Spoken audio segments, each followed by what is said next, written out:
Yang saya hormati segenap pengurus PCINU Tunisia, Rois Syuriah, Kang Ahya, dan segenap teman-teman Nahdien yang telah hadir pada acara kali ini. Puji syukur kita panjatkan dapat berkumpul dalam acara yang insya Allah dapat diberkahi oleh Allah Subhanahu wa Ta'ala. Pada kesempatan kali ini kita akan berdiskusi mengusung 3 tema yang berbeda-beda dengan pemateri yang hebat, pemateri yang sudah tidak perlu ditanyakan lagi kualitasnya. Karena itu dengan ketiga tema yang berbeda ini, nanti setelah berdiskusi kita juga akan membahas tentang visi misi keulamaan dan keintelektualisme PCINU Tunisia yang telah dirumuskan oleh teman-teman Nahdien. Langsung saja untuk mempersingkat waktu, tema yang pertama pada diskusi malam hari ini yaitu menghadirkan NU dalam panggung dunia, peran, tantangan, dan peluang Nahdien Nahdiyat Tunisia di kancah nasional dan internasional, yang akan disampaikan oleh beliau Kang Soleh Amin. Waktu dan tempat kami aturkan.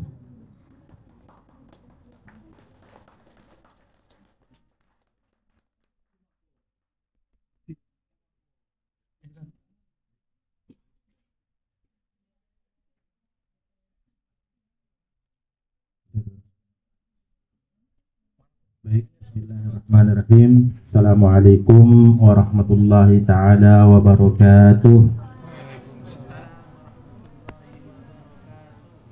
Pertama-tama yang kami hormati Mustasyar, sahabat saya Kiai Haji Ardi Pramana LCMA. Beliau sahabat saya sejak dari Libya, jadi perjuangan kita panjang bersama-sama. Meskipun pada akhirnya saya duluan yang kembali ke tanah air, tapi insya Allah kita doakan dalam waktu dekat beliau akan segera menyusul. Terus yang saya hormati pula pemateri kedua Mbak Sartika LC. Belum memang ya? Insya Allah, OTW insya Allah.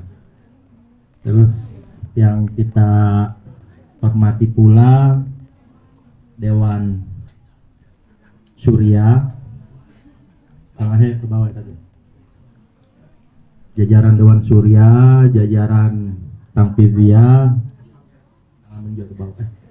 yang terhormat dan yang kami muliakan Kiai Haji Amin Khafidin LC selaku Ketua Tampivia beserta jajarannya.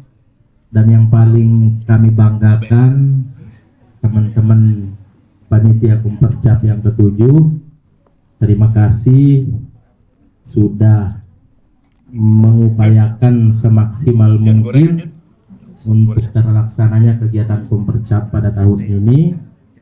Yang ini juga sekaligus merupakan kesyukuran kami pribadi, karena dengan adanya kegiatan ini tentunya sebagai bukti bahwasanya Tunisia itu masih ada dan tetap eksis dan insya Allah akan selalu eksis. Baik teman-teman, alhamdulillah, alhamdulillahirabbil alamin, alhamdulillahilladzi ja'alal ilma nuran lil muhtadin wa nuran li basairil muhtadin liman arada ayyadzakkara aw arada syukura. Wassalatu wassalamu ala Rasulillah sayyidina wa habibina wa syafi'ina wa maulana Muhammadin wa ala alihi wa ashabihi wa man tabi'ahum bi ihsanin ila yaumiddin. Ubad. Berapa menit, Kang? Max 15. Baik teman-teman, sebenarnya inti daripada acara diskusi kita pada malam hari itu sebenarnya mendiskusikan terkait visi misi ini, ya Kang Idris ya. Namun mungkin panitia berinisiatif agar supaya kegiatan diskusi kita tidak monoton, maka diisi dengan sedikit pemaparan. Kita ini sebenarnya bukan narasumber sebenarnya, kita sekedar pemantik aja, pemantik diskusi agar supaya diskusi kita pada malam hari ini bisa lebih aktif, bisa berjalan dengan khidmat. Baik teman-teman, kemarin Kang Pijar sempat nge-WA saya meminta kesediaan kami untuk bersedia menjadi narasumber dalam diskusi pada malam hari ini. Namun ya, judul yang beliau kasih saya sempat kaget. Jadi menghadirkan NU dalam panggung dunia. Jadi saya langsung flashback, menghadirkan NU dalam panggung dunia, seolah-olah NU belum mendunia gitu Bang. Itu persepsi saya pada saat pertama kali membaca judulnya Kang ya. Jadi karena titik fokus diskusi kita pada malam hari ini terkait visi misi program keulamaan dan intelektualisme,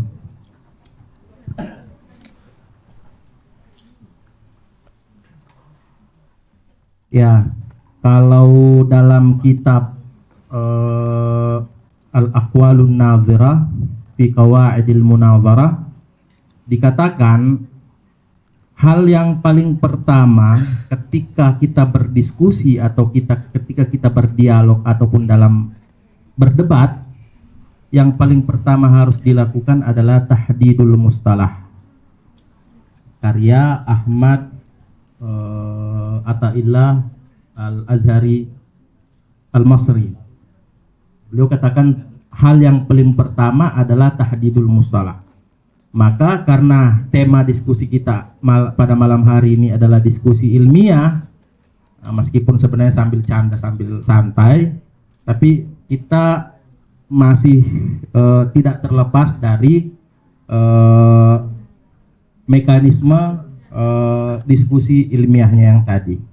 Maka yang paling pertama harus kita lakukan adalah harus tahdidul mustalah, harus membatasi. Jangan sampai kita tidak, atau kita punya pemahaman masing-masing terkait apa itu ulama dan apa itu intelektual. Maka kita harus batasi biar kita sepakat nanti pada ujungnya kita bisa mengkonsep visi misi kita ke depannya. Nah, saya awali dari kalimat intelektual. Sebenarnya dalam kalimat intelektual ini terdapat dua makna. Ada makna negatif dan ada makna positif. Asal usul kata intelektual itu sendiri berasal dari Prancis. Konon katanya, bukan konon, dan memang ini terjadi, kisah nyata. Jadi salah seorang perwira dinas angkatan udara Prancis berketurunan Yahudi. Nah, saat itu dianggap sebagai agen atau mata-mata asing, dicurigailah. Akhirnya dia dipecat dan dihakimi. Singkat cerita, ternyata reaksi masyarakat setelah dihakimi nih si Robert Defius namanya, pada tahun 1898. Reaksi masyarakat pada saat itu ada dua gelombang. Ada masyarakat yang pro dengan pemerintah dalam hal ini menghakimi si Robert. Ada gelombang yang anti terhadap keputusan pemerintah untuk menghakimi si Robert. Karena saat itu masih menduga-duga. Jadi belum pasti apakah dia benar-benar sebagai agen asing atau mata-mata asing atau bukan. Tapi karena sudah terlanjur menyebar isunya ke masyarakat, akhirnya para pembenci yang pro si Robert ini memberikan lakop atau memberikan istilah kepada para pendukung si Robert dengan kalimat le intellectuel. Benar pengucapannya Kang Ardi. Nah, kalau masalah guru saya kalau dalam bahasa Perancis Kang Ardi, le intellectuel, jamak sebenarnya kan. Kalau huruf mati nggak bisa diucapkan. Les intellectuel les, itu tulisannya. Nah, akhirnya kalimat le intellectuel ini menyebarlah ke seluruh dataran Eropa, tapi dalam artian negatif. Artinya siapa saja yang pengkhianat atau siapa saja yang sebagai agen mata-mata asing, maka harus dipanggil sebagai intelektual. Makanya banyak pemerkosa-pemerkosa intelektual kita bukan cuma di negara kita, dimanapun itu, yang artinya rela menjual harkat dan martabatnya, bahkan martabat negaranya sendiri demi kepentingan pribadi. Maka kalau dalam hal ini le intelektual, kalimat le intelektual ini pas untuk disematkan kepada orang-orang seperti ini. Maka benarlah kalimat le intelektual yang berasal dari Perancis ini. Namun ini masih dalam hal tahdidul mustalah. Ini udah 12 menit Kang. 3 menit lagi ya, siap.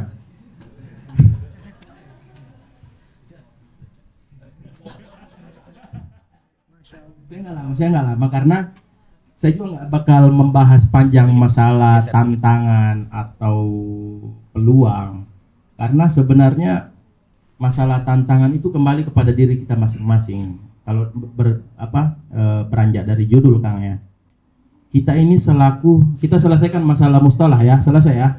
Nggak usah diperluas lagi karena tinggal 3 menit ini. Masih panjang ini sebenarnya. Itu baru dari sisi bahasa ini, belum istilah tadi ini.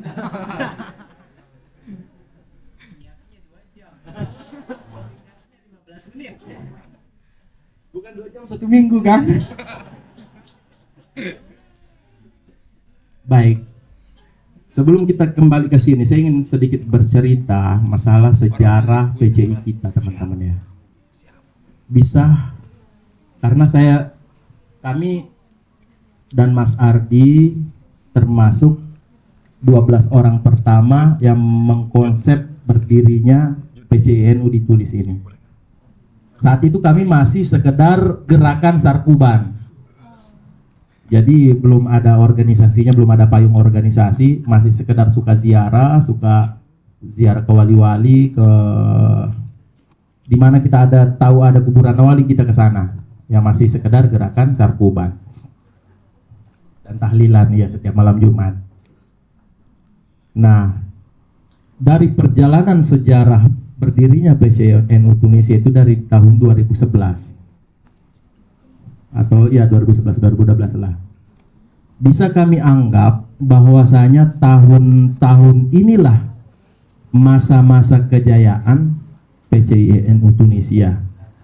Jaya dari segi finansial dan jaya dari segi intelektual. Bisa kami katakan seperti itu. Tapi perlu diingat teman-teman, sebagaimana kata Ibnu Khaldun, kalau kata Gus Dubes, dikatakan kita intelektual itu kalau mengutip katanya. Kata Ibnu Khaldun dalam teori beliau mengenai masa kejayaan setiap kerajaan atau pemerintahan, ada 3 fase. Semua negara yang kuat tentunya berawal dari ketiadaan. Artinya dari tidak ada terus membangun satu negara. Nah, dalam prosesnya menjalankan sistem yang ada, kemudian berhasil menjalankan sistem itu, akhirnya dia berhasil. Maka dia berada pada fase kejayaan. Tapi kata Ibnu Khaldun, ingat, tidak ada kejayaan itu yang abadi. Siap-siap. Tidak ada kejayaan yang abadi. Enggak. Mari untuk calon ketua yang ingin saya sampaikan seperti ini. Untuk meraih prestasi itu bukan sesuatu yang gampang, bukan sesuatu yang susah. Yang paling susah adalah mempertahankan. Menghafal Al-Quran tidak sulit, percaya. Saya bisa menghafal Al-Quran 15 menit satu halaman, tapi satu hari hilang. Jadi yang sulit apanya? Mempertahankan. Jadi tantangan, kembali lagi kepada judul Kang, tantangan kita sebagai kader-kader Nahdliyin yang ada di Tunisia ini, khususnya yang ada saat ini, adalah mempertahankan yang ada. Karena bisa dibilang seperti yang saya sampaikan tadi, dari perjalanan berdirinya PCI dari 2012 sampai saat ini adalah masa keemasan. Jaya dari sisi intelektualnya, jaya dari sisi finansialnya, masyarakatnya makmur, dan semuanya senang. Dan luar biasa menurut saya, dengan kehadirannya Gus Dubes itu ke Tunisia itu, kami pribadi ya, yang sebagai saksi sejarah untuk saat ini mungkin paling lama Kang Ardi di Tunisia ya. Dubes yang begitu perhatian dengan mahasiswa, Dubes yang begitu perhatian dengan intelektualitas kita sebagai mahasiswa. Sebenarnya beliau sudah memberikan jalan ini. Kan judulnya kita bagaimana peran kita ke depannya di panggung nasional dan internasional. Apakah kita ini kader-kader Nahdliyin dan Nahdliyat bisa turut berperan dalam kontes panggung Indonesia dan internasional? Kan itu pertanyaannya. Sebenarnya pertanyaannya bukan itu. Salah pertanyaannya. Pertanyaannya harusnya, mampukah kita atau pantaskah kita untuk berpentas bersama orang-orang yang ada di Indonesia dan internasional? Keplok atuh.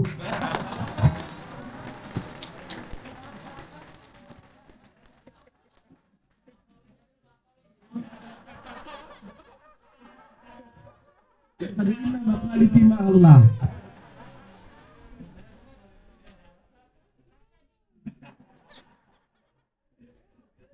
Baik teman-teman, satu poin lagi yang ini saya sampaikan. Udah lewat ya? Ya, satu poin terakhir yang penting, bahwasanya saya kalau boleh mengutip ayat Al-Quran, Kang, saya sekali-kali mengutip Al-Quran ya. Jadi Allah berfirman, "Wa laqad nara taqalluba wajhika fis sama'i falanwalliyannaka qiblatan tardaha." Jadi menurut saya adanya visi misi yang ada di tangan kita masing-masing yang akan kita diskusikan malam ini, bagi saya ini adalah kiblat keorganisasian kita. Dari sini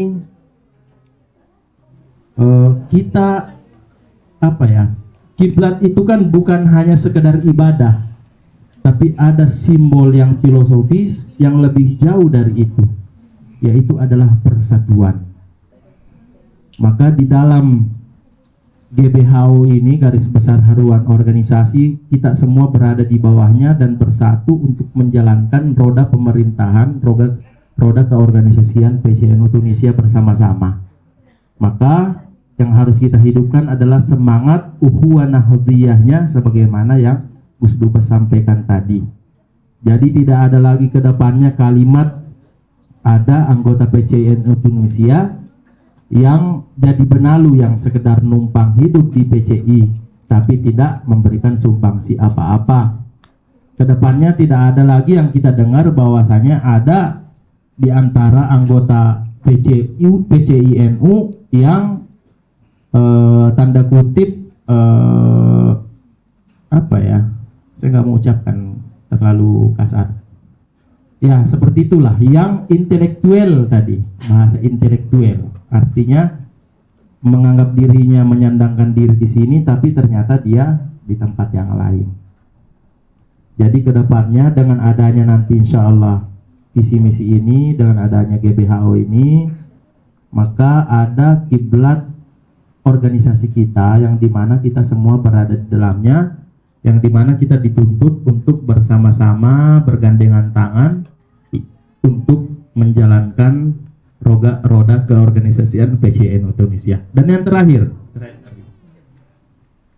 jadi yang terakhir ini, yang ingin saya sampaikan di sini bahwasanya Mungkin kami yang udah di Indonesia ada Kang Bashir juga, Ustadz Bashir. Jadi yang benar-benar merasakan susahnya hidup di Indonesia kalau kita enggak super aktif dan tidak, apa bahasa saya kemarin itu, inovatif, itu kita tidak, dengan sendirinya seperti Gus bilang tadi, Gus bilang kita akan menjadi sampah peradaban. Maka dengan rule yang ada, Gus Dubes sudah memberikan kita jalan. Yang mau jadi ulama nih di depan Anda, yang mau jadi intelektual tuh ada yang sebelah kanan. Artinya yang tadi secara mendasar bedanya ulama dan intelektual kan sudah dijelaskan sama Gus Dubes. Maka kalau kita mau benar-benar turut berperan di Indonesia, punya andil di Indonesia, persiapkan diri kita dari sekarang. Jangan buang-buang waktu. Kalau istilah modernnya, nggak usah terlalu banyak gaya selama masih belajar. Yang bergaya itu kalau kita sudah terjun di masyarakat dan bisa memberikan solusi bagi kehidupan masyarakat, baru itu dibilang cakep, baru itu gaya yang keren. Gaya di sini tapi tidak punya apa-apa, tidak punya ilmu pengetahuan, pulang ke Indonesia keprok atuh. Ya baik teman-teman, terakhir ini udah yang ketiga, yang terakhir. Ada akhiran, ada akhirul kalam kan? Nah, ini benar yang terakhir. Jadi dalam kita pahami bersama bahwasanya kehidupan itu kan dinamis, perubahannya cepat. Maka dengan fakta kehidupan seperti itu, apakah kita mau jadi penonton? Apakah kita cukup menunggu atau cukup duduk sambil bertepuk tangan atas keberhasilan orang-orang dulu yang berhasil membangun peradaban, sedangkan kita cuma sekedar penonton? Maka pilihan ada di tangan Anda. The choice is in your hand. Apakah Anda ingin menjadi the agent of change, agen perubahan, atau hanya sekedar, ya seperti yang saya katakan tadi, seperti yang dikatakan juga Abdul Majid Syarafi, salah satu sebab kemunduran umat Islam karena terlalu bangga dengan masa lalunya. Padahal yang lalu ya, itu oke, mereka perkasa, mereka jaya, tapi itu bukan Anda teman-teman.